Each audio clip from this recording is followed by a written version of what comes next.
What's up, everybody? Welcome to another episode of Scoundrels of the Force. I am the head scoundrel, PLD. I gotta come up with a name for myself. Some kind of that High Council Master or something. I don't know what that The is Eye yet. of the Scoundrels. High of the Scoundrels, the Eye of the Scoundrels. Let's do that. Let's pitch something back and forth. Maybe the chat will throw something in there. That's fine by me. I am joined, of course, by my scoundrel who has been with me every episode so far, Mr. Matty Gunner. How are you doing, my friend? I'm good, buddy. How are you? Doing pretty good. Always good to talk to you, my friend, about Star Wars. I love it. No, I gotta say, I gotta come clean. I am late. We were late starting today. This is not. I'll take the blame. Sure, why not? Blame PLD a little bit, but a little bit of scheduling issues we had 2 weeks ago. We decided that we were going to do Into the Dark. I had gotten the book already. We had some issues. I know you had a hard time getting the book. Bedora had a hard time getting the book. Jarby wasn't going to get the book. But I still want to try to get done as best we can because it's always good to talk about these things on a timely basis. All of a sudden, we thought we were doing it Saturday morning. We were doing it Sunday morning. There's some confusion. Bedora can't make it today. She has an appointment that she could not miss, so she will be here next time, which we'll have to talk about that as well. We'll get into that as well later on potentially. So Jarvie had read the book. He couldn't do it, so he can't be here. Maddie got the book, read it really quickly. I had procured another scoundrel, one of my best friends, my work wife from Call to Action, Danielle Ramirez, who was on the thumbnail, as you see, and she was going to join us as well. She was furiously reading the book last night. I know, I went to bed about 5 hours ago to get a quick 5-hour nap before the show began, and Danny was still texting me all the stuff she was discovering, all the stuff she wanted to talk about. And then she hasn't shown this morning, and I kind of had the feeling she crashed and fell asleep. Not to throw her under the bus, it happens. I get it. It totally happens. This is what the price we pay for having the, as I call, European-friendly hours we work at this point, because it's like 6 in the morning over where she is. So I get it. It happens. We'll get her on the show at some point. And if she pops on, I'm happy to talk to her about everything because she had a lot of great ideas. I'll even pitch some of the ideas. I'll just do the sharing of the private messages as far as when she went, as far as what she was going through, so to get her thoughts on what she was thinking about the book. So she'll be here as a little Force ghost. I think that's the best way to look at her, right? She'll be like my little Ed Harris, right? There you go. I knew it as soon as you said Force Ghost. I knew what was coming. I knew it. Any opportunity to get that in there? I'm gonna take it. I'm gonna take it. I mean, I have an ego that I have to feed, according to some people, about the Ed Harris list, but that's you're there. Ed Harris, you slice of the throwdown, if I'm referring to that. Some people weren't happy about that, but a lot of people were. I'm glad it's there. Hopefully, I can't wait to see who wins it. I was happy for you. Say it that way. I wasn't as stoked as you, but my heart was full for you. Honestly, I'm going to throw this out there. I don't know if I'll talk about this anywhere else. I might talk about C2 at some point when we talk. We have Call to Action live tonight instead of yesterday. And I'm sure we'll talk about the new slices that are added. But I got to be honest, I never really thought it was going to happen. I always, for years, been kind of Ed Harris slice, let's do it. But I always, in the back of my mind, was yeah, it's not going to ever happen. But it's kind of fun. It's my bet. I can run with it. And then I got this message from Bateman a couple months ago. I worked with him about it. And he just slid that comment in there. I was like, are you fucking kidding me? Really? So I couldn't even control it. This is so awesome. I can just imagine your reaction, especially it coming from Ben. Who, for those who don't know, PLD and Ben, the rivalry that you see on camera between the two of them carries over backstage. As an Action Army general, I'm very lucky that I get to see the behind the scenes of the PLD and Bateman rivalry. They text each other trivia all the time, and they're constantly going back and forth. So don't be surprised if one day at a spectacular we see Bateman versus PLD. You never know.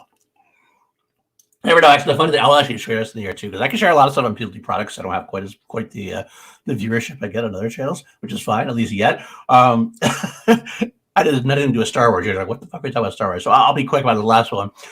Bateman's competitiveness on air and on screen and stuff is not there's nothing added to that. That's real life. Literally, he threw us 10 questions at me. He's like, all right, now let's go back and forth. We just asked each other 10 trivia questions.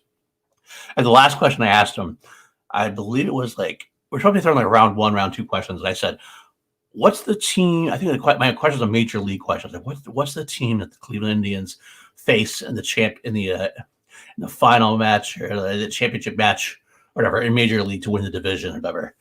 He got so pissed. Like, that's not like, what kind of question is that? Fuck, you know what you're doing. That's bullshit. That's he just got off me. By the way, we ended up tied. We tied that whole match 8-8, and he was like not happy about it. But those were all round 1 questions. But that's just so him. I love it. I love it though. It's funny to hell. It's funny as hell to me. But it's entertaining to watch. That's for damn sure. Exactly. Either way, welcome to the Star Wars show. We're talking about Star Wars. Yes, that'd be. Oh, Weston, no. See, that way, there's no way I would wipe the floor with him on that. I mean, I called him out. I called him out for Star Wars, and he hasn't responded. So, just saying, 60 days. I'll give you 600 days. Whatever you want, Ben. Whatever you want. You do what you need to do, my friend. You do what you need to do. Either way, Scoundrels of the Force, what we do on this show.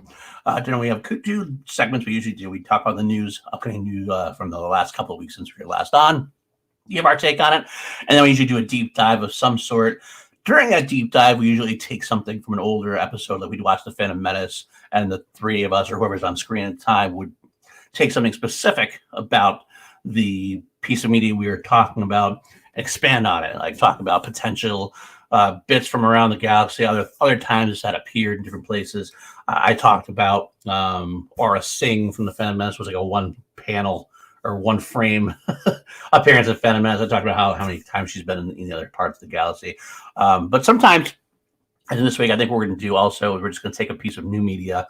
Right now, the High Republic seems to be the thing that's mostly played at this point, which I get. That is the thing that's probably the most important new media currently going in the Star Wars universe.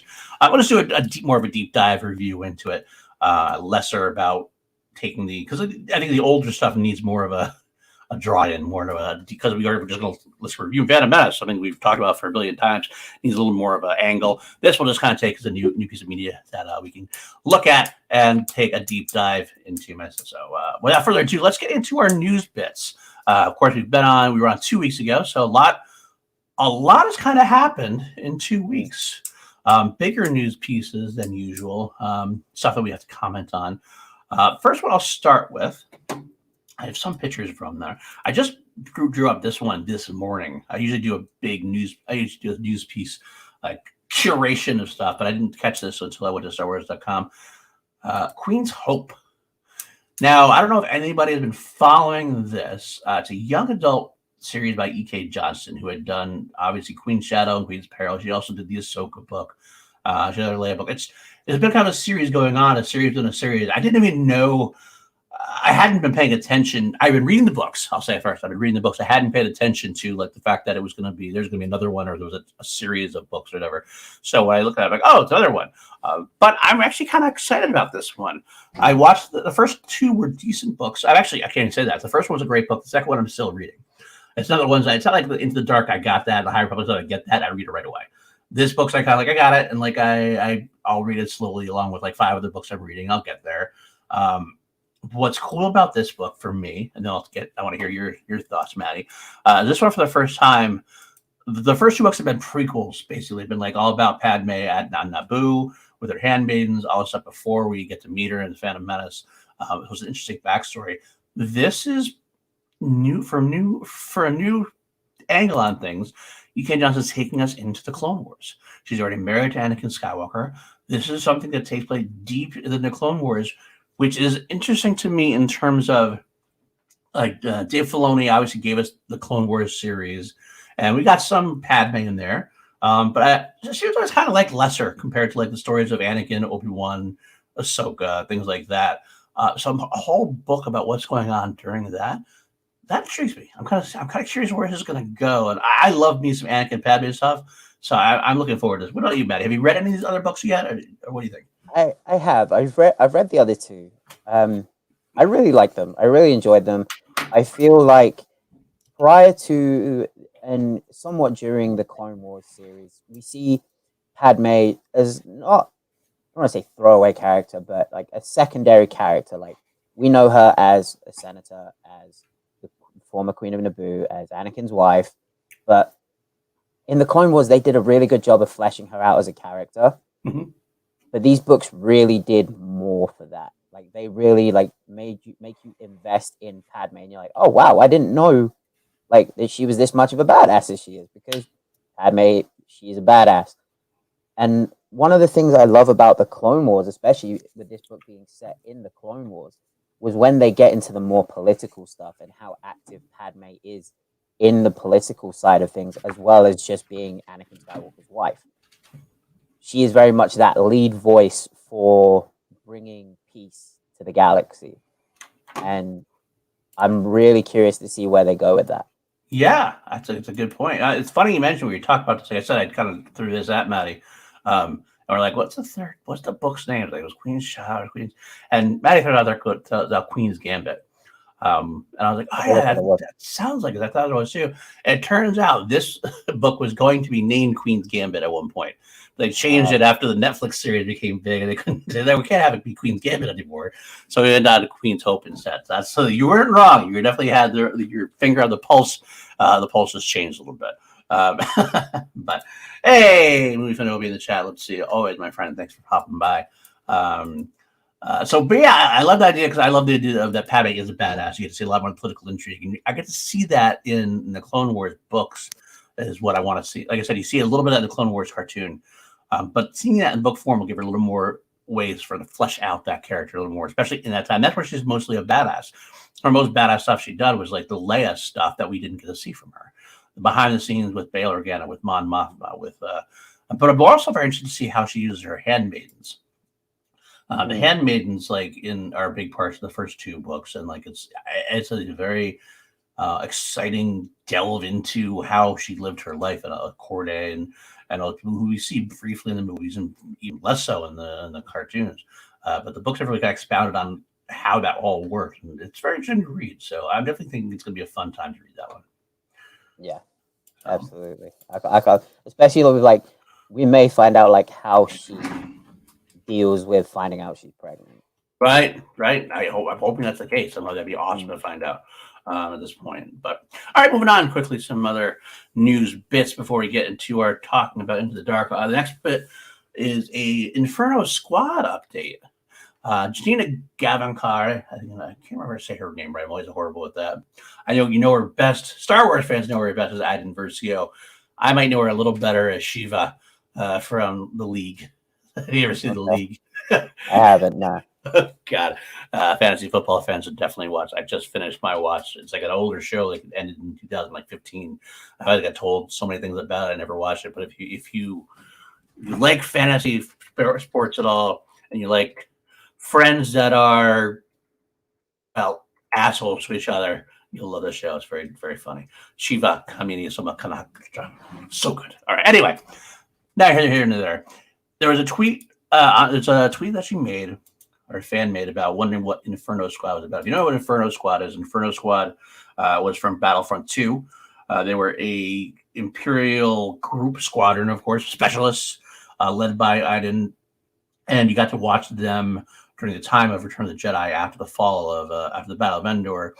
They kind of developed, and Iden, they kind of splintered. Iden went to so many flex. I know. Iden eventually became a rebel. It was kind of a great storyline from Battlefront 2 as well as in the books. But we wanted to know what was happening during the time of The Mandalorian. We hadn't got anything from them around that. We had a couple of plugs, little mentions of stories during the First Order time, when Iden Versio's child was involved with the Resistance as well. We got another story about them being behind the scenes like before. But we had no idea. This is a big time period where we don't know what happened with them. And some fan kind of wanted to know about it. Or said, will we ever find out? And she said, and she had a tweet that basically indicated that she tied in some of her creators of Battlefront 2. She's like, you want to tell them, boys? And nothing else has been said quite yet. It's kind of like this, like, I don't know if it was like we're going to see, we're going to do. I'm not sure. But did you ever do the Battlefront 2? I know you're a gamer. I haven't gamed as much as I did in years. Tell me about your experience with Battlefront 2 and Iden Versio. So Battlefront 2, and especially the character of Iden Versio, especially with like those Star Wars fans who game, has become quite a beloved character. Right. So to hear that they are they are considering continuing on with the Inferno Squadron like story arc into the time of the Mandalorian really intrigues me, especially because of the amount of video game content that Star Wars has been talking about putting out. You have all these different companies and all these different games saying, okay, we're doing this shooter game. Okay, we're doing this open world game. It's like, okay, what if one of these is a Battlefront 3? Could And then be. they continue the story arc in a Battlefront 3. That really excites me. Yeah, it's exciting to a lot of fans. Like, and I watched most of the cutscenes from Battlefront 2 more than else. I wish I had time to be a gamer, but like, I kind of feel like I have so little time as it is that if I tried to go down that rabbit hole, it would take up so much time of my life, and I'd be addicted to it, and it would not be good. But Yeah, I'm a um, casual at best, and I already find it hard. Like, oh my god, I need to turn the console off, otherwise I'm not going to get anything done. right, exactly. That's not good. But we don't know. We don't know yet. It could be a Battlefront 3. It could mean that they bring the character live action into Mandalorian, and we have all these shows that are coming out. Maybe she's going to be in Rangers of the New Republic. That could be something to that effect. Maybe she'll be Ooh. in Book of Boba Fett. We don't know. There's a lot of potential out there. Hell, maybe there'll be a new series. Who knows? Well, and you know what? I'll save one last pitch till later on. We'll get there though, because it's part of the news. But that was it from that part of the news. Nothing else is that as far as that goes, because it was just a tweet. So we'll hopefully learn more about that as we move on. The next thing I will talk about real quick: Ryan Johnson is still doing his Star Wars trilogy, supposedly. Supposedly, everyone kind of has written it off.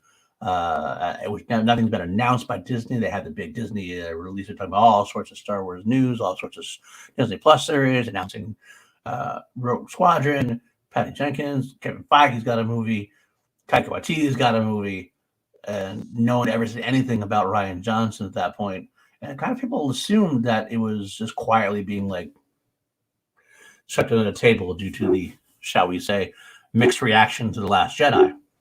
But in an interview, he basically said that he is still planning to do a Star Wars trilogy, that this is still happening, but that it just didn't. There was a time frame because he was doing other things at the time, and so we don't know. What are your thoughts on that? A, do you want a Ryan Johnson trilogy? And B, do you think he's being completely honest about this, or is he just saving face? Or what are your thoughts? I would like to see it solely because I think Ryan Johnson is a very good director. Like I cannot take that away from him. I think he's a very good director. I think he did what he could with the cards he was dealt with The Last Jedi. I want to shout out my friend Andre Feely, who refuses to accept that The Last Jedi is canon, but unfortunately it is. I'm of the mind that give me more Star Wars. I don't care who the director is. I don't care like who's, as long as the story is good and as long as I can pull some deeper meaning from it that ties back to George Lucas's overall vision, then I'm fine with it. I'm cool with it. And we got to remember how fickle Star Wars fans can be. Everyone for the longest time hated Hayden Christensen. They slammed his performance. But when he walked out on stage at Star Wars Celebration, that crowd went ballistic. I was there. I remember. There you go.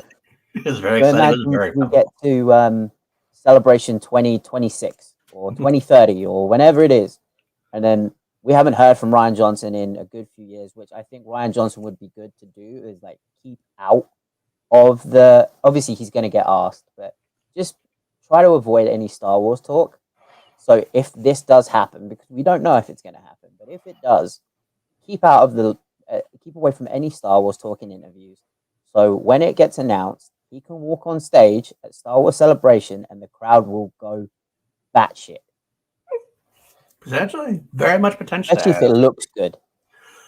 Yeah, absolutely. I mean, well, that's the thing is, no matter what you think about The Last Jedi, love it, hate it, whatever in between, it looked beautiful. It's a beautiful looking film. It's great that way. I know Weston obviously is not a TJ fan of the chat, a TLJ fan.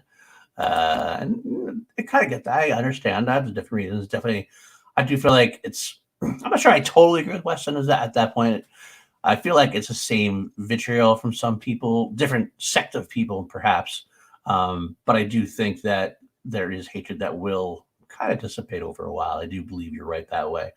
As far as I go, I'm always a middle. I'm actually one of those few people in the Star Wars universe that's like a middle of the road TLJ guy. Like I don't love it, I don't hate it. I think there's some greatness to it. I have some issues with it that it's kind of pushed a little bit down on my list. They're not always the same issues that everybody else has. I'm always a little unique that way. I definitely don't have the vitriol that some people have towards it, so that makes this easier for me to swallow per se, perhaps. And I also love Rian Johnson in general. I love Looper. I love Brick. I love Knives Out. I do think that right now he is doing the best he can. I think this is still up in the air. I really do.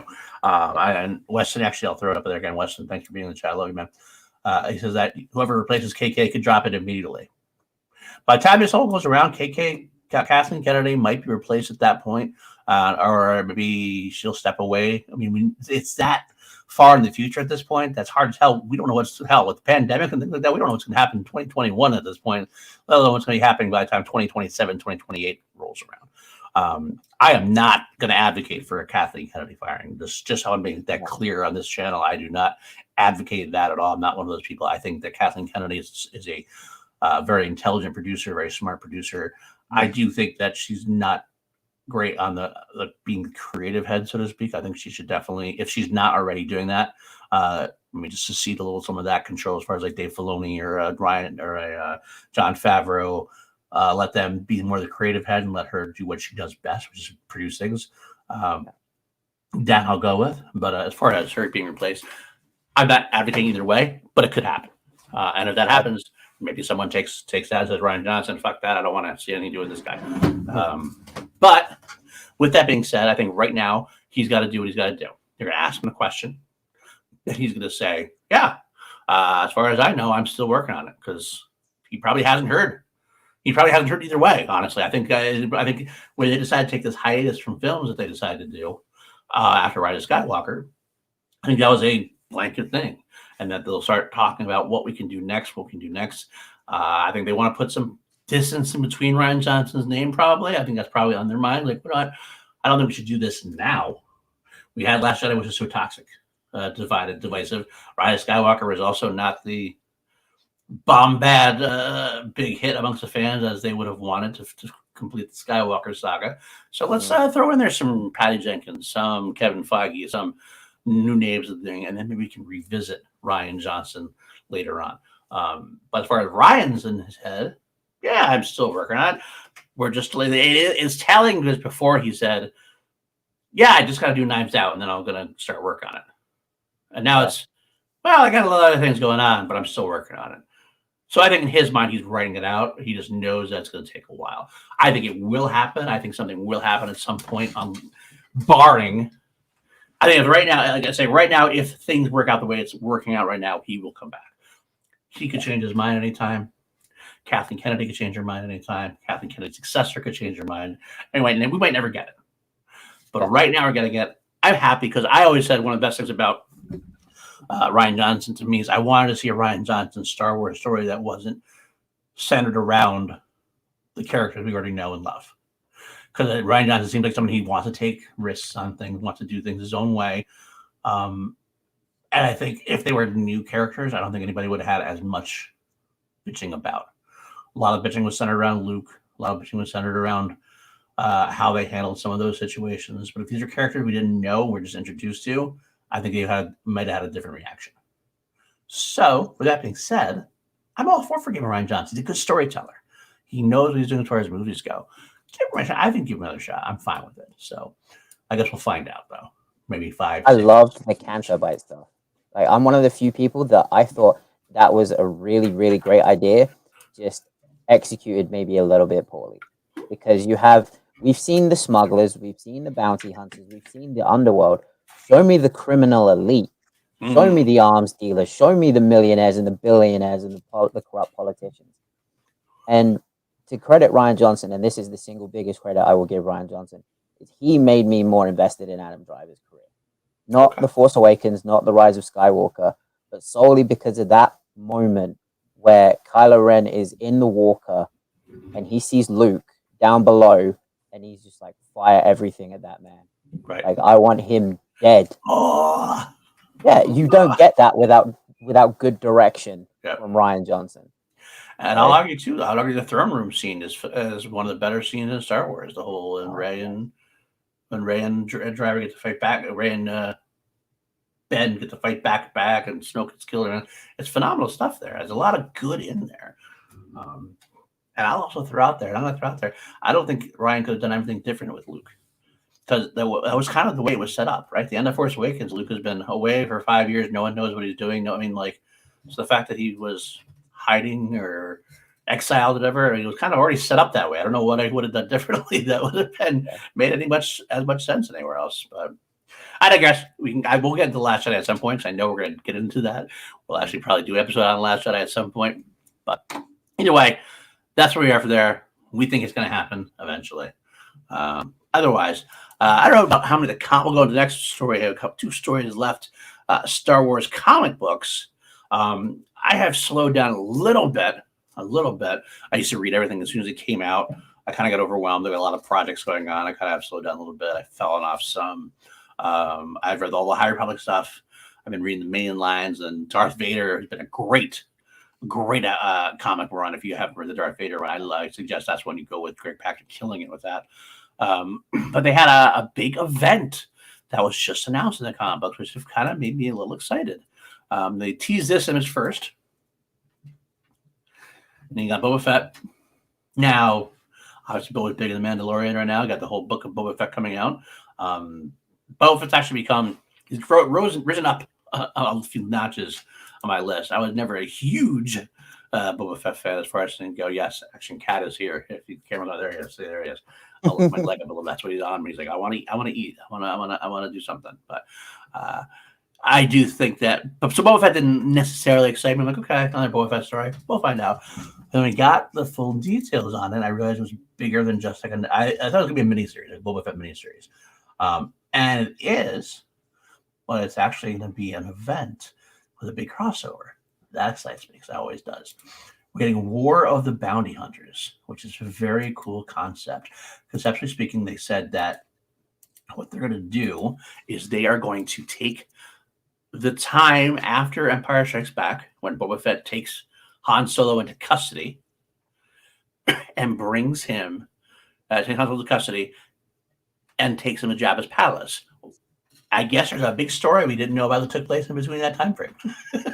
And that's what we're going to find out. And I'm kind of intrigued by that. I like that idea, because, it makes sense that Han Solo's had a big bounty after him, that other bounty hunters other bounty hunters were hired by Vader to get Han. They want their money. So these bounty hunters are people that are no doubt going to attack other bounty hunters to get that piece of carbonite, to be the ones who deliver Han to Jabba, get that cred. But it's going to go into War of the Bounty Hunters. It's going to have its own miniseries, 1 through 5. It's going to cross over into the Star Wars line, into the Darth Vader line, into Dr. Aphra, which is a book that I have kind of fell off a little bit. I love the character. I got to admit, I love the character, but I haven't quite. Some part of me, I don't know. I like this recent run. I probably will get back in at some point. I'll probably collect when it's collected. I'll just shoot through it. But I'll definitely read these ones. And Bounty Hunters, the book, which was initially going to be a miniseries, and they kind of turned it into this ongoing. And I've kind of been really kind of into. I've kind of liked that one a lot, so I'm happy that's still going. But either way, so we got this whole big event coming with that. What are your thoughts on that? Give me more bounty hunter stuff. Anytime, any day. I love the whole criminal underworld, bounty hunters, and obviously, like you said, Boba's currently transporting Han Solo to Jabba the Hutt. So, of course, there's going to be bounty hunters that as soon as they see the Slave One, they're going to be like, right, now's our shot. Let's go for it. Right. And knowing it's going to be tying into not only Vader, but Aphra, that's interesting. That's very interesting. I'm curious to see how they handle that. And especially, does it say when it comes out? I believe it comes out in, I want to say May or the summer or something like that. I'll have to find out exactly when it comes out. Convenient timing with the Book of Boba Fett being in December. That's a good point.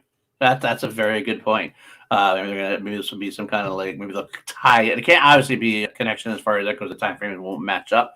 But as far as doing those kind of weird those kind of tie-ins that you see something in this series that gets referenced in later on in the Book of Boba Fett, that could definitely happen. And I'd love to see that. Looks like it's going to kick off in May. It's kicking off with the first issue in May. So, all right. So 5 issues. It's going to, and then let's see, the crux of the story begins in June. So May through October. May through October is the event. Right into the Book of Boba Fett. That's convenient timing. Convenient. Point. Didn't even think about that. I love that. That's why I love having you on the show, man. You have a great mindset. Yep, that's why I'm here, buddy. Well, that's what we're doing with that. Always keep up the comments best you can. Actually, I think we're going to do some of the comic storylines. Will be some of the deep dives we get into. I think that's what instead of doing one issue, we'll take like a story arc, and I'll make you guys read my Kindle or something. Send over the comics that you don't have, and we'll get into a deep dive there. But the final piece of news is kind of the biggest news in Star Wars. So we have to talk about. It's not like the fun things to talk about, but it is big enough news that we don't cover it. It'd be kind of silly not to. It's Gina Carano. Gina Carano being fired or let go or not invited back, whatever you want to say, doesn't really matter. And Indy has his own view on this. Obviously, Indy, go. Gina Carano has been problematic with her social media for a while. Whether you want to argue free speech, if you want to argue, that's up to you. I'm not going to argue with you on that because we all have our own opinions on it. Know that I'll probably disagree with you if you say it's not problematic. But I think anybody can say it's been problematic for Disney and for a lot of people for a while. It's not like this is the first time that things happened that were kind of questionable. But she went on this final rant. I think some people said that it gave Lucasfilm an excuse at this point. And maybe that's all they're waiting for. If so, either way, said something that Disney didn't like, that a lot of the fan base didn't like. She's been asked not to return to the Mandalorian. I'm not going to get into the rights and wrongs of it. I let you make that own determination for yourself. I will say that I consider it a right and justice thing for Lucasfilm to do, because it's not about free speech to me. Free speech is you can say whatever you want, you feel however you want, but Disney can also make their own choice not to work or not to have you represent them. That's a part of the business world. That's part of how the world works, unfortunately. Or fortunately, I should say. But either way, beyond that, I'm more on to talk about what's going to happen next. But I can't go ahead without letting you have your piece on that too, Matt. I know you had something you want to say about it. So why don't you go ahead? I'll give you the floor for that. Yeah. And this is not, I am not speaking for Paul Denuso. I'm not speaking Scoundrels of Force, PLD projects. I think I am in 100% agreement with what you said. It's more of a, well, I wouldn't say more of a shame. It's a real shame for me because for the longest time, I had the information that Gina Carano didn't run her social media. This was back a few years ago, so I don't know, that more than likely changed, but I grew up watching Gina Carano in Strike Force. I saw her as an MMA fighter. I saw her before Hollywood, Star Wars, all of that stuff. And she was what the UFC wanted Ronda Rousey to become. She was this big breakout star, and she essentially got the biggest bag that you can get in Hollywood, right? And go into Star Wars. And for me, and all the like you couldn't move in the MMA sphere without seeing Gina Carano in Star Wars when that got announced. It was on all the websites, all the podcasts. Everyone was super excited for someone from our sport, which, to this day, people still consider us like, human cockfighting. And we have this one person that the fans genuinely love.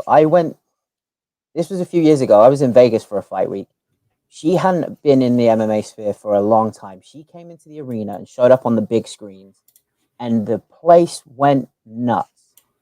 So for one of ours to get into such a big kind of, to get into Star Wars, it was like, and especially a woman, and have such a prominent role that's not just, you see these movies like Michael Bisping appearing in Triple X as like this tertiary character.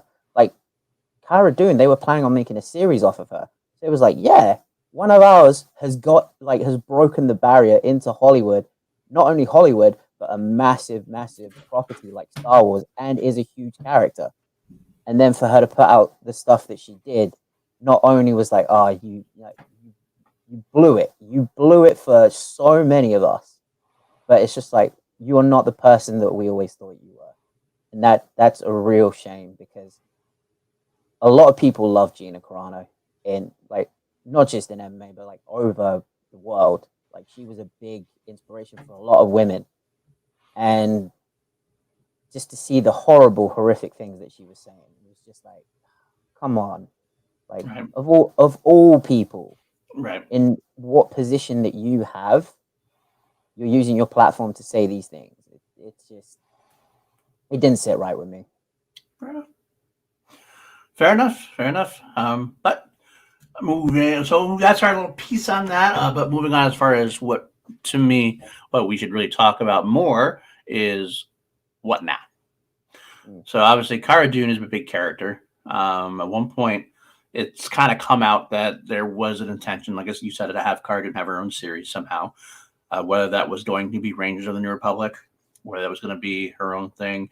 I do know Disney backed down during their big Disney, I forgot the name of it was, Disney event that they had where they announced everything. That's when they backed down and said, we're feeling iffy on it. And now it's at the point where she's gone. But her character still had a big moments during, obviously big season 1, had moments during season 2. It would be kind of strange to just have her disappear, I think. I kind of try to feel like, I mean, she wasn't in every episode, but she was enough of a presence where if we just never heard from her again, would that be okay with you? I guess the main question is, do you recast her or do you write her out of the story? And I don't know who the answer is for that, to be honest with you. Part of me always hopes for redemption and reparations. Like, maybe we get, and this is a hope. I couldn't care either way if it happens or not. Maybe one day she turns and she says, look, I was wrong. Like, the things I said, they were wrong. I apologize. And if she's sincere and she's genuine, then by all means, like, come back with open arms, as long as you are sincere and you are genuine, that you know the things that you did hurt people and were wrong. So yeah, I'm interested in the character of Cara Dune's story, because okay, I wasn't thrilled with the performances, but there were some powerful moments, especially with Carson Teva. So it's like, I find it weird to just leave that open, like there is something there, but there are a few characters in Star Wars that are powerful female characters that you could replace her with, like Hera, for example. It's interesting you bring up recasting. I will throw my 2 bits out there in terms of, I think you can get away with it. I think that recasting is something that it's going to keep the story going. It's going to keep the bad story, the non-fictional story going. It's going to keep the name and the headlines. How can you see Gina Carano? All of a sudden, we're going to recast her with so-and-so. Well, the story is going to be, Gina Carano got fired again. Or not fired again. Gina Carano, that's the story that's going to come up again at that point. We're going to, instead of pushing her away and trying to move forward and trying to move the story forward, it'll be about Gina Carano, whether or not she's in it or not. If you just keep pushing, if you just kind of do not recast her, the story kind of doesn't necessarily go away, but it's not referenced nearly as much. You can move forward positively with the show and not worry about it. Now, some people say you have to kill her off. I know the big meme has now been something like, it'd be like the whole thing. And blah, blah, blah, blah, blah, and Cara Dune crashed on her way to the next planet. And it's like, I don't think you need to do that. I think it kind of like it's stupid and makes it a worthless ending. I think I forget. I think it might have been Christian I heard saying this. To me, it wouldn't matter to me if like you just never heard from her again, or if you heard it like granted, it's like she's somebody goes, oh, what about getting Cara Dune? Oh, she's off doing this, and we never heard about her again. And that's fine. It's a big galaxy, right? It's a big galaxy. But instead, one potential is Vermont Mike brings it up. I was going to bring it up. This is what I mentioned earlier. Bringing Iden Versio in to replace Cara Dune. Oh, we need a badass female. We get her into the show, and it's a seamless thing. She's a character already established in Star Wars. And I like it. What's up, Andrew? Good to see you. I'll go to bed when I want. I am a psychopath. Drew, it's 1 p.m. for me, dude. Like I've been awake. I'm good. What's up, Drew? But I love to see. I'd love to see Iden Versio come in, replace Cara Dune, get her out of the picture. Don't even talk about her again. Never even mention her again if you don't need to. You just let her go and bring Iden Versio in. I think that'd be a great, perfect way. The best way forward, because it's also a positive replacement. Because the characters loved, the characters known already, and that would be the kind of news that eclipses the shitty news that we were just talking about, right? Yeah, or Hera. Hera is another example of a powerful female character who is more known than Iden Versio. Right. That you could just slide right in there. Could be. But again, maybe this is what Janina Kamankar was actually talking about, perhaps. Dude, don't tease me like that. That would be amazing. So, either way, who would you get for Iden Versio? Is the thing? I don't know. Could Janina play it in live action? I think she potentially could. I think she might need to bulk up a little bit. Maybe make it a little bit. Go through the old Matty Gunner training. Yeah, I'd get her right. I'd get her right for sure. There you go. So that's what I'd like to see happen. But you know what? I'm open-minded. I'm not. I always hate expectations. We just talked about that WandaVision. I don't like sometimes expectations can subvert a little bit too much sometimes. And as far as like making also you want things you think things are going to happen. No, you want it to happen, and then when it doesn't happen, you get disappointed. I'm not going to go that route. But it's definitely the idea, the travel, the route I want to travel down now is the one that's in my head. Iden Versio is coming back. That's my whole goal. But we'll see. My final thing on this is just give it to Carson Tether, man. Let the man have his own show. He loves Star Wars. I forget the name of the gentleman that plays him. I think it's Paul something. But yes, I've been watching interviews with that guy. He was on Alex Damon's show. He is such a treat. He is such a delightful human being that I would love for him to be the lead. Because he's a big Star Wars fan, and you love to see. I think that Star Wars more than anything else loves to see their own in there. It's like you're kind of watching. You watch them like this guy loves it. This guy gets it, and he's a good actor. Give him a shot. So he's one of us. One of us. One of us. Exactly. So, all right, guys, that's the news from Star Wars this week. Now we're going to get into the rest of the show will be our deep diving into the latest book in the High Republic saga that came out. We got Claudia Gray has brought us another one, Into the Dark. It's a young adult novel, as Claudia Gray tends to do.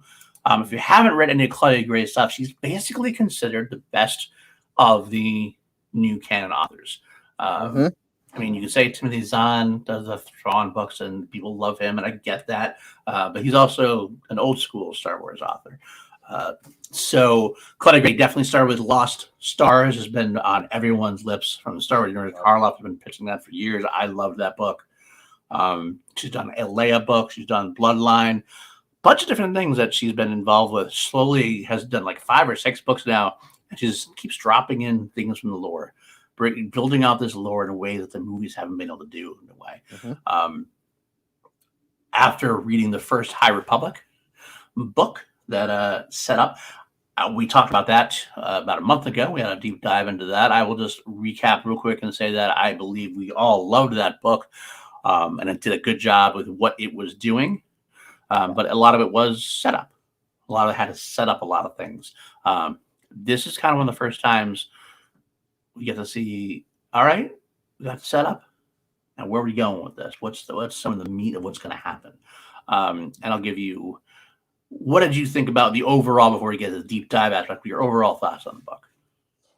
I thought it was a pretty bold move because this is very much a very isolated story in something that they are still setting up. If you think about it, we've had one main novel about the High Republic, Right. with the next one to come in July. So we're still very, very early on. Right. So for them to do like a very isolated story, I thought was pretty bold, but it paid off very, very well. I keep saying it. I need to see the Great Disaster as a cinematic experience. I need to see it. I feel like Claudia Gray is absolutely the best in terms of the new writers, absolutely.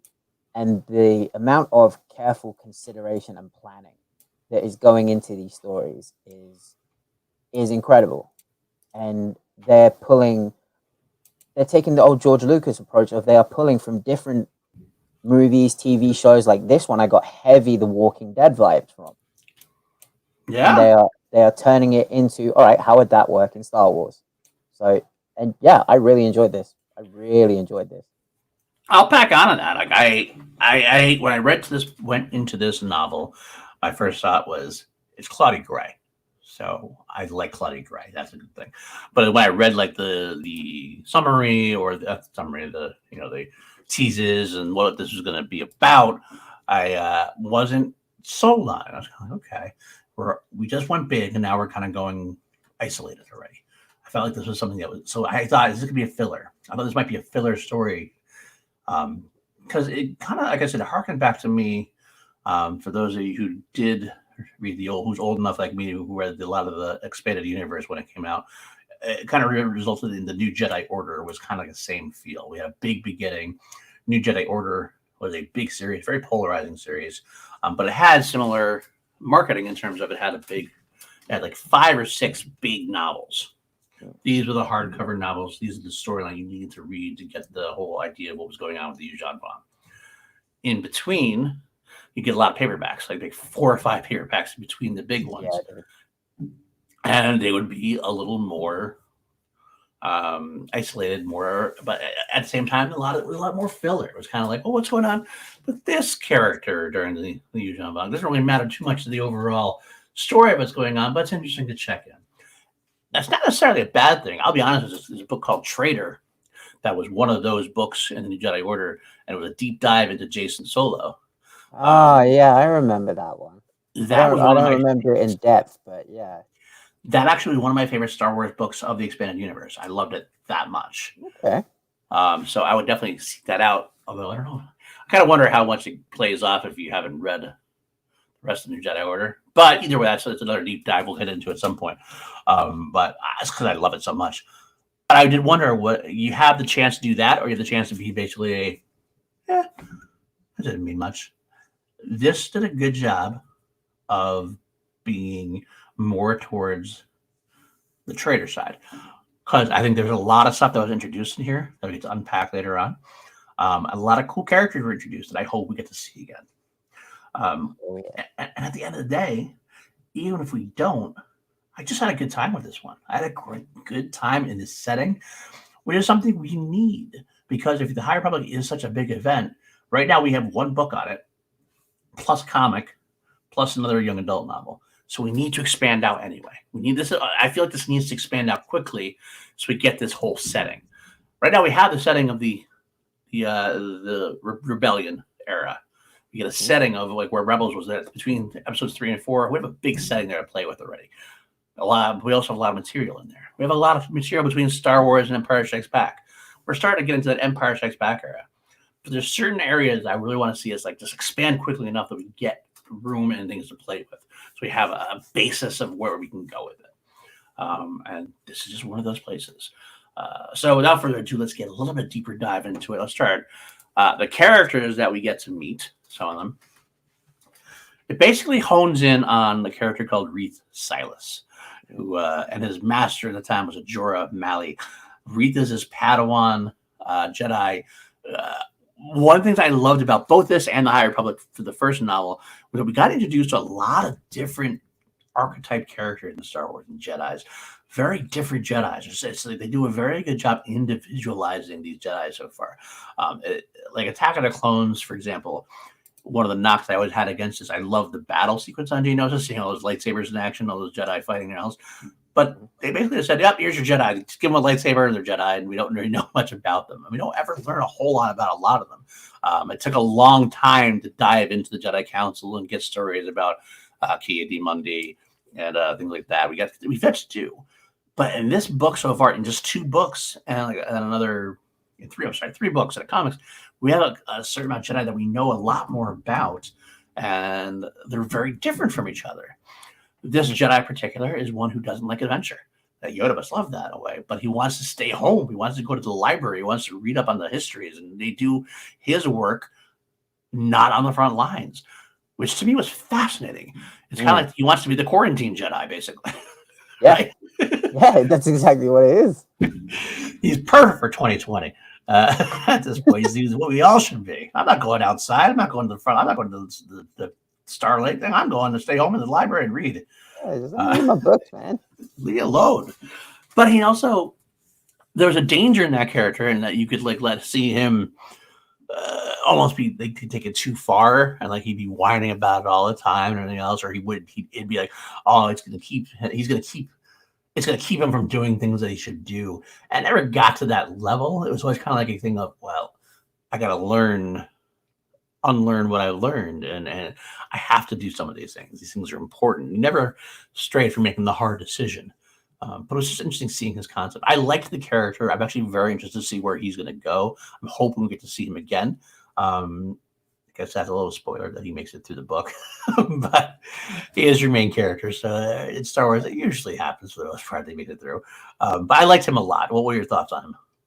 I started out, I didn't really like him at first. I thought, here's this sniveling little kid from Coruscant, this privileged little kid that he would rather stay in the temple and read his books, but not actually go in and put any of the work. He would prefer to hear about someone else's adventures rather than go out and help the galaxy and have his own adventures, which obviously we later find out, that's not necessarily what happens. I believe he is going to be the first of the quote-unquote new Jedi that we see in the prequel. The ones that aren't they're very hesitant to act on anything. And I feel like we are going to start to see more and more characters like Reef Silas at the beginning. Because we already see some, I know it's going later on, but I won't go too much into it until later. The council already saying, no, you're not going to this place to solve this thing. It's already starting to happen. Right. And when you get more people like Reef Silas, it's okay, I can start to see where the Jedi are going wrong now. That's a good point. That's where the archetype is, because he has made it to the end where at the end of this story, that he's going to do what he needs to do if he thinks it's right, because he doesn't. Here's a mention where he could have stayed home. In fact, he was given the out at one point, that he didn't have to go back to the station. And we'll get into that in a little bit, I think. But he did the right thing and went on without the council's approval. So there's a little bit of that rogue in there that's still there. So him as the archetype that I agree with. But he's still not quite there yet, because he knows what he has to do. And part of that is because of the other Padawan that was involved. Or he wasn't a Padawan anymore. He was Jorah Malley's previous Padawan, Des Ryden, who was the opposite of Reed. He was the guy who wants the adventure. He wants to be on the front line. The one that Yoda basically be worried about. He was basically the Luke Skywalker type. He wants to get things done, almost too much so. But he was actually phenomenal too, as he actually confronts that himself, knowing, that's a fault of mine. And again, he has to go through some things where you don't get to see him a whole lot of the book because of some of the things that go on. But he definitely was the crux of getting a lot of things moving in Reed's mind, both in the beginning and as things go on. It's great to have that kind of, I don't want to say dyad, because doesn't mean the same thing. Duality. duality there of the characters. Exactly, duality. Thank you. But I liked him. Um, I liked basically what he did for Wreath in a way, as far as that goes. It was a way to build him up without having to. It was just a way to build his character, make his character take a journey that he needed to take. But yeah, there's that.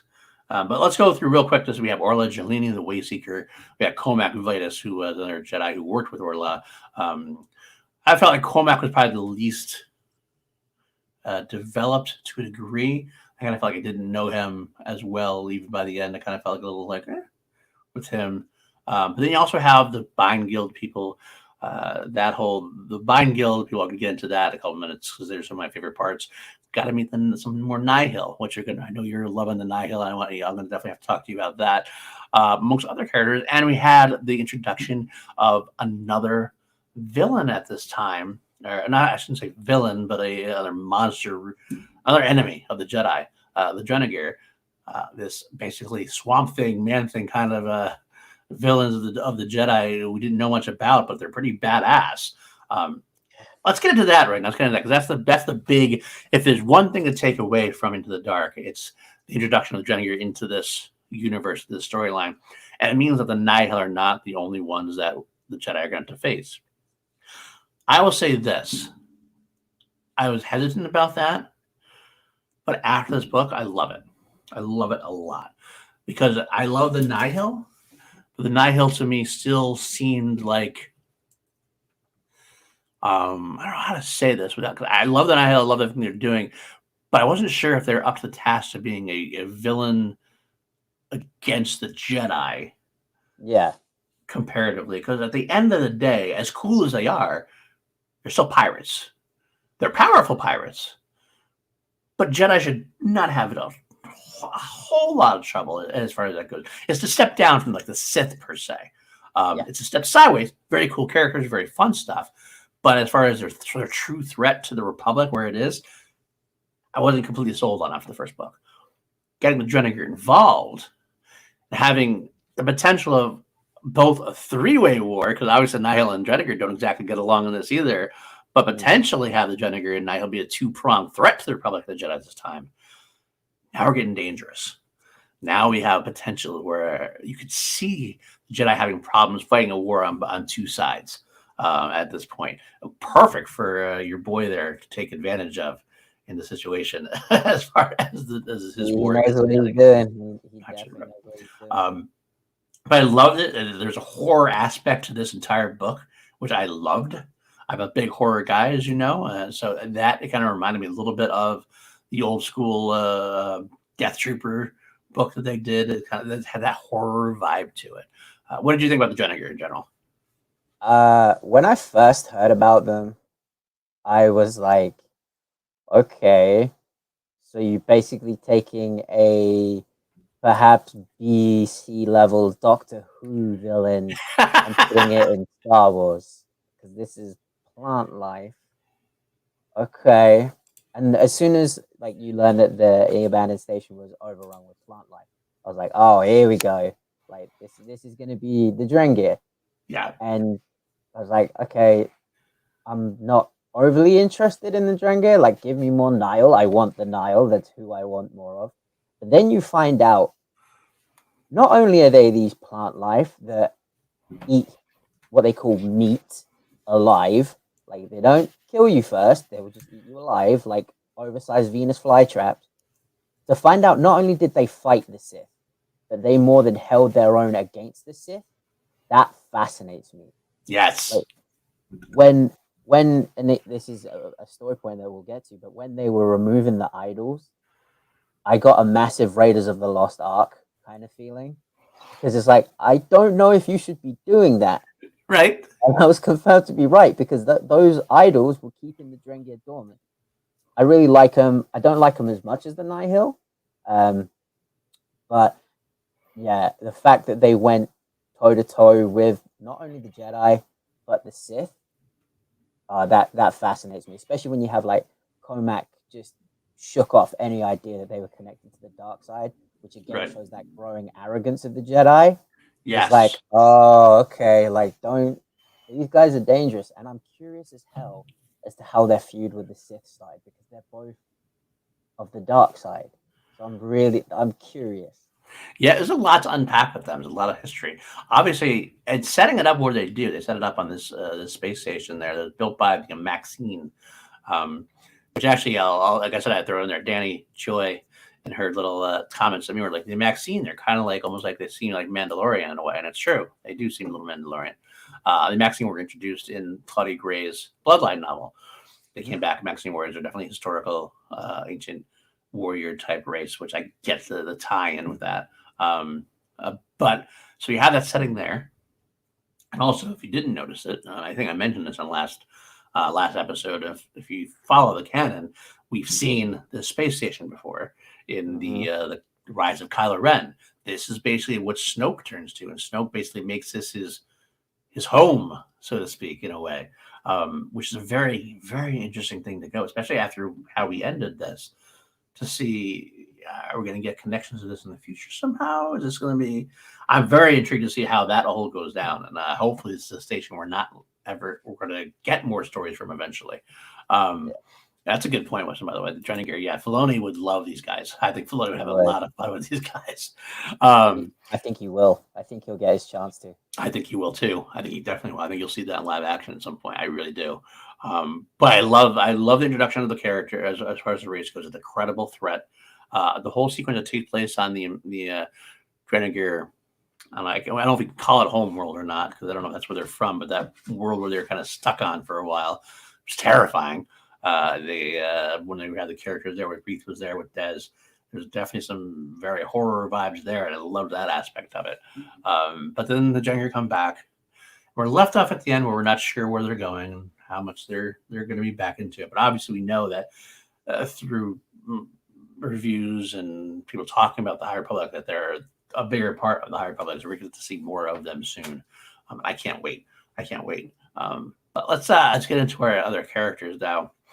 As far as the rest of the crew, the Bind Guild people, basically, it's a transport. They're a guild of transporters, smugglers. They live on the cusp of legality. Being from the Outer Rim, they do things that the Republic don't like. But as the Republic is expanding out, they're kind of have to adapt. And we don't know exactly where they lie on some things. But our heroes, our Jedi, use them to get from one place to another. The idea is they hired this transport to get to the Starlight Beacon. And as we know from the first book, the tragedy happens and everybody gets put out of whack. Our crew gets put out of whack, has to leave hyperspace, and that's where they end up at this space station with some other people, which another crew we're going to get to. But the first part, I want to get to the Bind Guild people. We had these three characters that were introduced by Claudia Gray are some of my favorite characters in the new canon. All of a sudden. Yes, dude. I love them so much.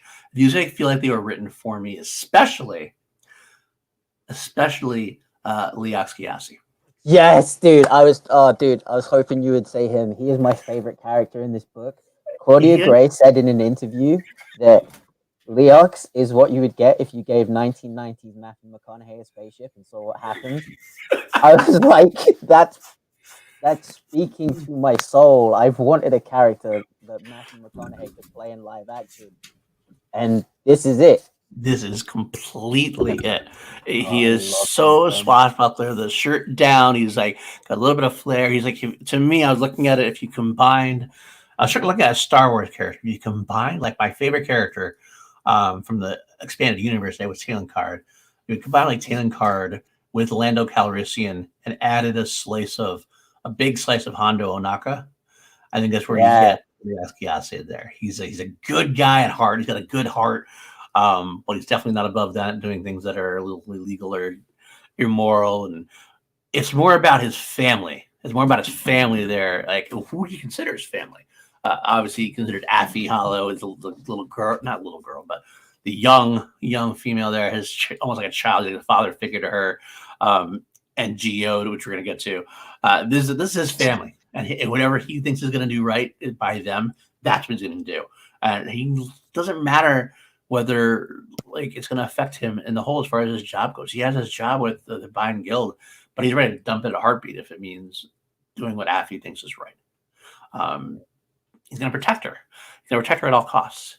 But he's got so much potential. You could see this character appear with bad guys, with good guys, villains, heroes, normals, and he'll always have a place. That's true. That could be true. That would be. I need to see that. Weston. I need to see that. I'd love to see that. Imagine like a series or mini series or something where you get Hondo, Leox, and Lando all traveling the galaxy. Oh my god! I need to see that. But please make it happen. Here's how great Claudia Gray is as a writer, right? She made me care about a rock. She had me emotionally invested. We were definitely going to get there. Get right in there. Geode. He's just he's a big rock. And Claudia Gray made me emotionally invested in the well-being of a rock. Shout out to Claudia Gray because that's incredible. It was a running bit. It was obviously she was going to use it as a bit, and she went with it as a bit.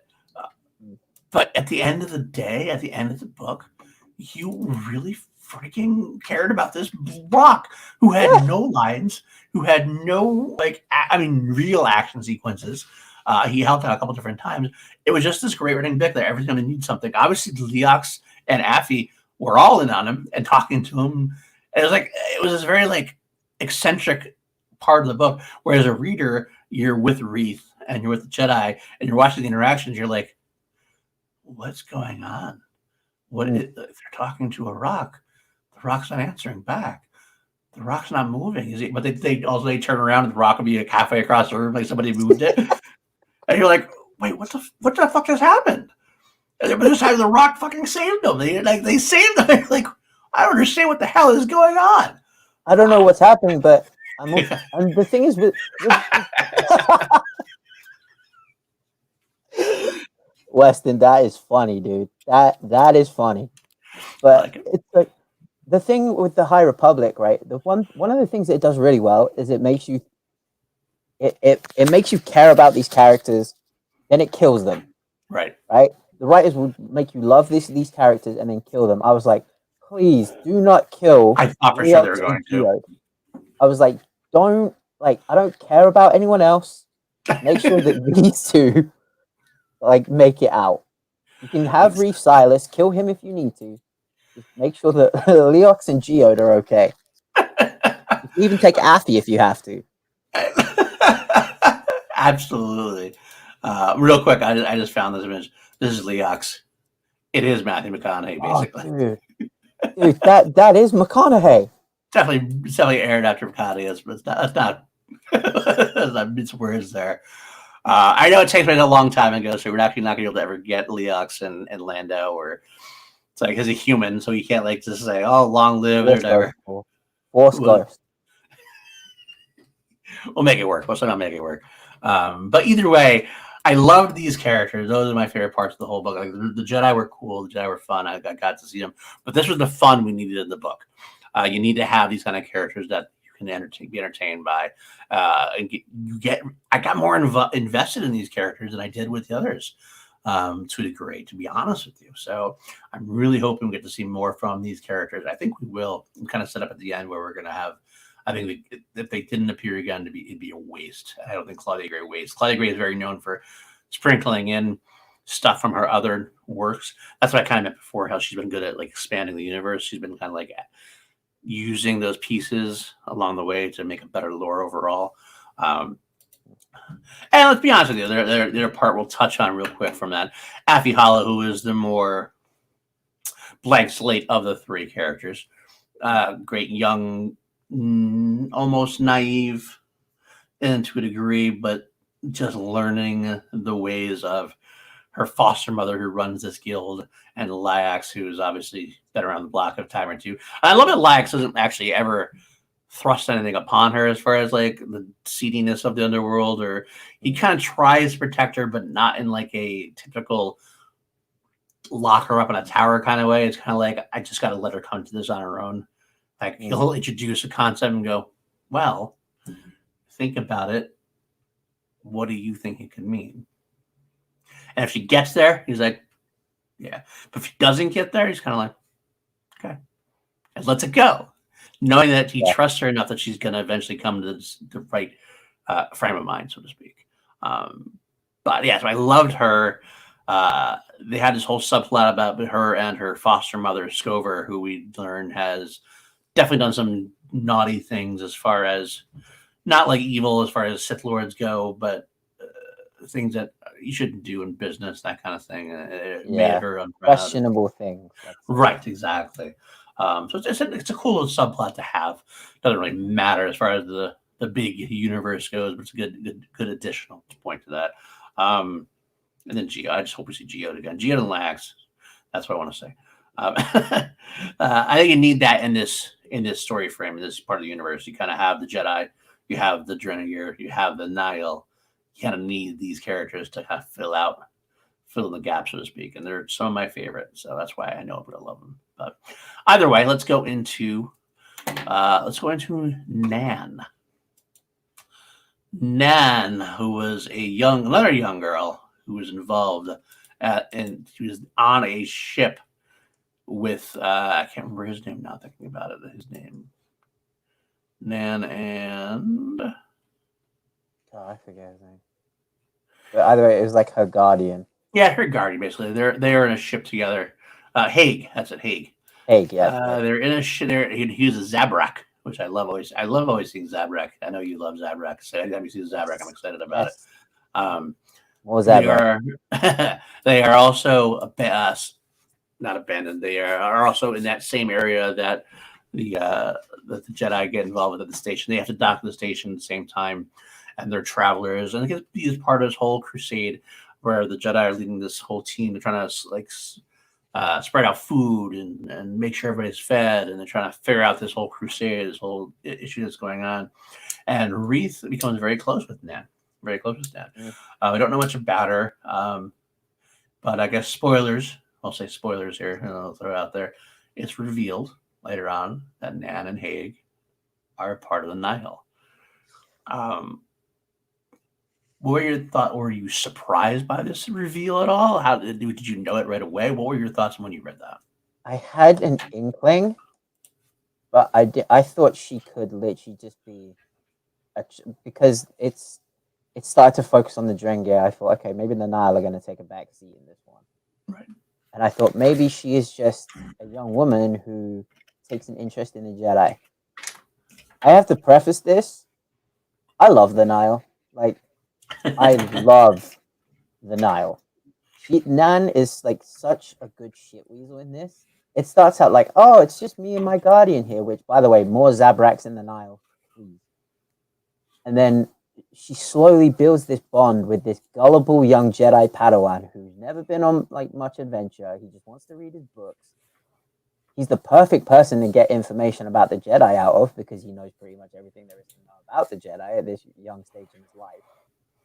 And then they get back to Coruscant, and it's like he realizes, like, oh man, they were the Nihil all along. Like, you sucker, you absolute sucker, you got played like a cheap violin.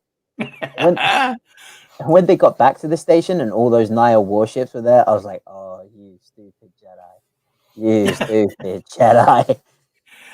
It's so important to his character, though. He is very much the kind of guy, like we said, he's been stuck in the archives. He has no real experience in the real galaxy. He's someone that you're kind of like, okay. So the fact that he gets duped, not like duped, but like he kind of like fell for her a little bit. And he's giving all this information away freely. But at the same time, he's never blamed for it. Like he goes back. I like to see this dynamic that Claudia has been building. Like he goes to council, he's expecting to get his ass handed to him for giving away all this information to their enemies. And they're like, yeah, no, we get it. She was someone you didn't know, but you're trying to be compassionate. You're trying to be a good person. It was a very interesting angle there. Claudia Gray, a lot of times, will take an angle you think you know what's going to happen. You knew how teams or people are going to react, and then like twists and turns it and goes another way with it. She's good at that. But yes, I did not. It's kind of funny looking at, like, for example, WandaVision is a show I look at and I watch, and I'm looking for clues. I'm looking to deep dive. I'm looking to go, okay, well, what does this mean? What does this mean? Well, she's wearing that brooch. What does that mean? Okay, we're going to go into theories. In this one, I'm not. This book, especially, I kind of turned that off. Yeah. So whereas I didn't, I guess I probably should have seen it coming. I didn't see it coming necessarily. I kind of maybe I thought that the Nihil weren't going to make an appearance. I thought this is the Jennifer book. This is not the Nihil book. We're not going to. They'll meet later on somehow. But no, and she turns out, and I kind of felt whole heartbroken, a little naive. I was like, oh my god, I was naive, not even thinking about that as a possibility. But I love the fact that we get that it's a tried and true trope where she's a villain-ish character, and then he meets her again, and she's revealed her villainous ways. But you see that she's got a little bit of heart in there somewhere. Lets him live, lets him go off on his own. But you realize at the end of the day, it is not one of those things where I don't think we're going to get a love story between these two at all. Like, it's not going to be like Romeo and Juliet. She's not going to become a good guy or anything. At most, I could see her like sacrificing herself to save him at some point, potentially in a weird situation, maybe. But for the most part, I think she's still going to be a badass. She's still going to be a nihil. She's still going to want to prove it. She's still going to go after him as hard as she can. I just thought it was a good character to add. I liked. It was a great way to get the nihil involved in this overall storyline, and get to see the nihil and the Drengur interact, which to me was fascinating. I was like, we're not this right away, are we? We are. Not only are we getting it, the Jedi are using it to escape. It's like it's a great action sequence setup. We got a three-way war going on. It's a great action sequence, right? So I loved that aspect of it. I love that Nan gets away the way he doesn't, and I can't wait to see if she comes back. I feel like she's gonna be a bigger part of it. I know Claudia Gray this is like a big saga. It's gonna take like 3-4 years to do. I think that she's gonna. They got it planned out for like 2023 at the moment. Right. I think there might be more depending on how things go. We never know with these things, right? But I did like her. I thought she's a great character to add. I'm interested to see how she interacts more with Reith later on if they get to meet again, which they will. I think they will.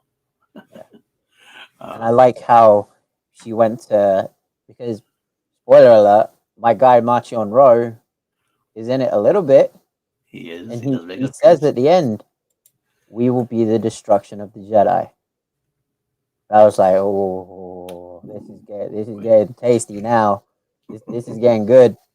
Right. I love it. I love it so much. Okay. One of the last things I think we need to talk about was Orla Jareni and the introduction of the Wayseeker. Now, of course, in previous Star Wars lore, there had been the Gray Jedi. There have been Jedi, basically, they're whatever you want to call them. They were off the beaten path of the Jedi a different way. So we're basically getting a lot of the canon. What the canon has done has been about cherry picking some of the cool stuff from the previous expanded universe, slapping a new name on things and expanding things out. We get that right away in the first High Republic book. We had the battle meditation that was basically taken and got a little twist and given to Avarkis as a new Jedi power, so to speak. This seems like a similar type thing in terms of it's a new twist on an old tale, so to speak. But there's Orla right there. I actually really, really, really dug it. Okay. I dug the way they described it. They took this whole idea of what a Wayseeker is. It was a title given by a Jedi Order that basically signified a Jedi that wished to operate independently of the Jedi High Council.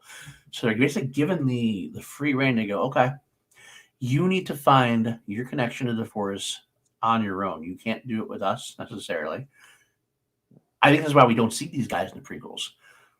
You'll hear about the Wayseeker in the prequels. The prequels wouldn't allow this to happen. The prequels are very much about how keeping everything under control, keeping everything tightly knit. It's kind of what partially led to their downfall. During this high enlightened time, so to speak, we get Jedis who are able to go under. They might go under meditation, like on mountaintop, a long way away. They might go do things they're not supposed to do. The one that I said they assist revolutionaries against planetary tyrants, something the Jedi can't do as a race, but they can if they're these Wayseekers. Yeah, that's a spectrum for Mass Effect. That's kind of sort of the way. Qui-Gon would have made an amazing Wayseeker. Who? What? I'm sorry. Who? Qui-Gon Jinn. Oh, Qui-Gon. Yes, Qui-Gon. Qui-Gon would have been perfect. Yes. I think he was in his way, but they just didn't have the title anymore. I think that was something that was. I feel like it's going to be disallowed eventually. I don't know if we'll ever get that story. But that's my headcanon, so to speak, for now. But the great part about it is it doesn't have to necessarily be something the council doesn't like. I mean, there's one of they mentioned. I think I mentioned that one of the Jedi Wayseeker became a singing sensation on Alderaan. That was her connection to the Force, right? I love the fact that we're introducing all these different ways that people can connect to the Force. It so broadens the Force out. A lot of people complain sometimes when the canon makes stories smaller by talking about the same characters, yada yada. The High Republic has been expanding the lore at a rapid rate, allowing so much potential to be introduced. I talked about that last time, and again, it's so early in the morning. I can't remember the character from the first book that I liked.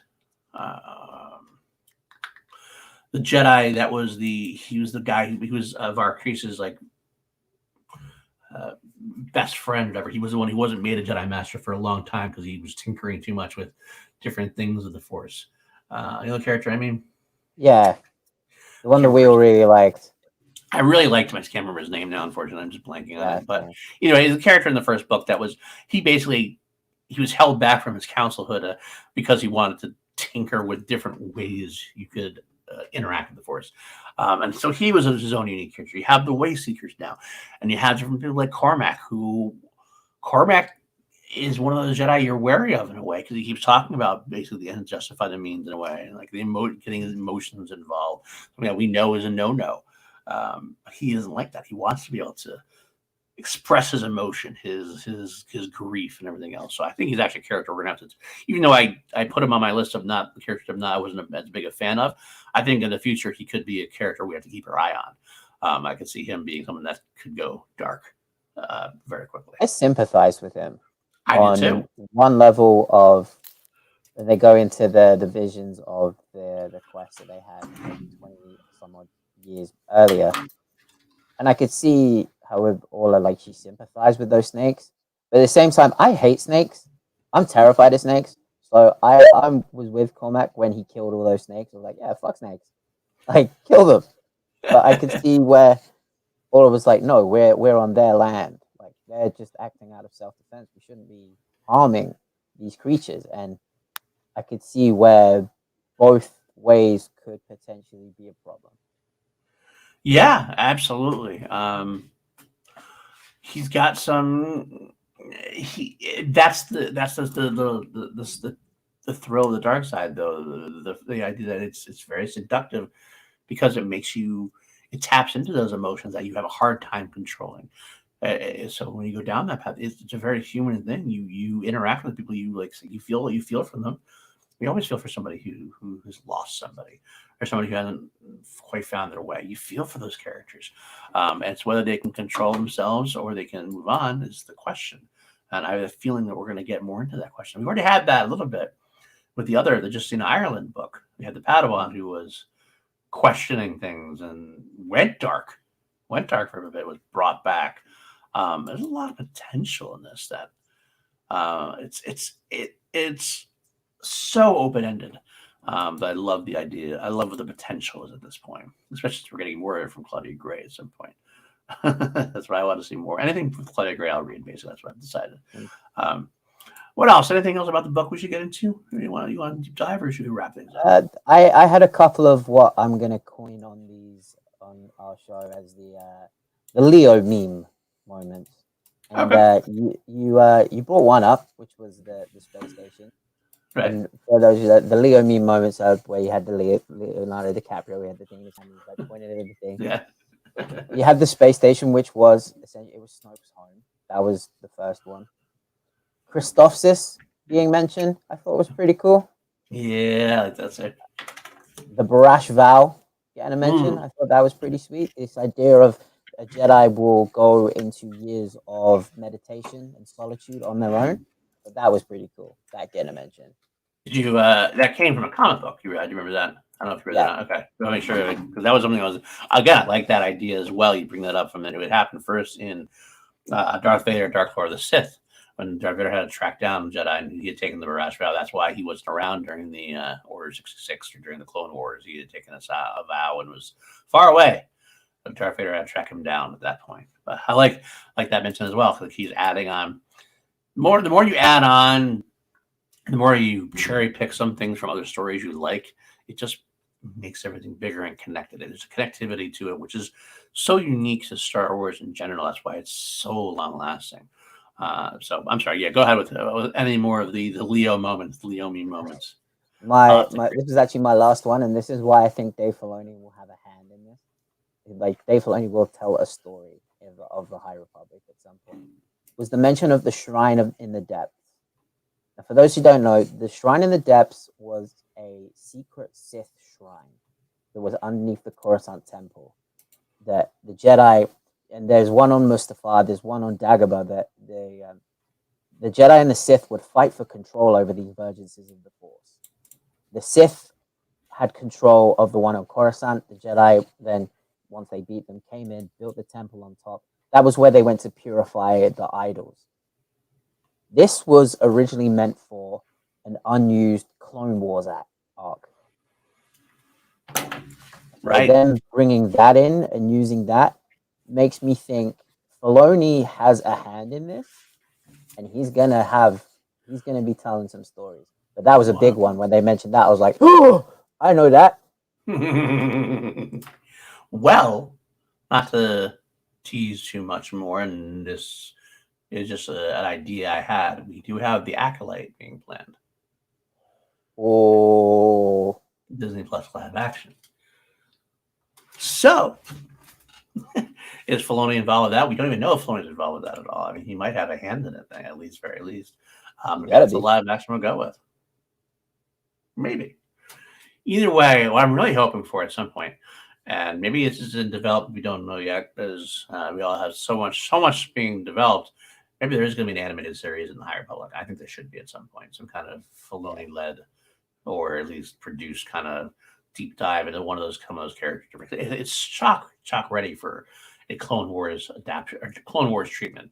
So much is going on. You can throw so many things out there. So maybe that'll be another way we go, another possibility there potentially. But I mean, we're 2 months into this event of the High Republic, and they haven't mapped out past 2023. There's bound to be some kind of animated series, live action stuff that will come out. I'm wondering if it doesn't climax into a movie at some point. That'd be kind of cool, like the final event is cinema. Maybe we'll get a flashback to the so you get that cinematic experience of the great tragedy there at the beginning. Maybe let that be the one that Taika Waititi is doing, please. Nice, very nice. Well, that's going to wrap us up. We just got some more stuff coming, and since this is a High Republic centric episode, I always like to toss out there the ideas we have coming up. Still, we have First Duty coming up as a short in the Star Wars Insider on March 17th. Daniel Jose Older Race to Crash Point Tower, which takes place at the same time as the Rising Storm happened. We also get, which is a middle grade novel, as they call it. The next big novel is The Rising Storm itself, by Kevin Scott again. That's going to take place July 6th.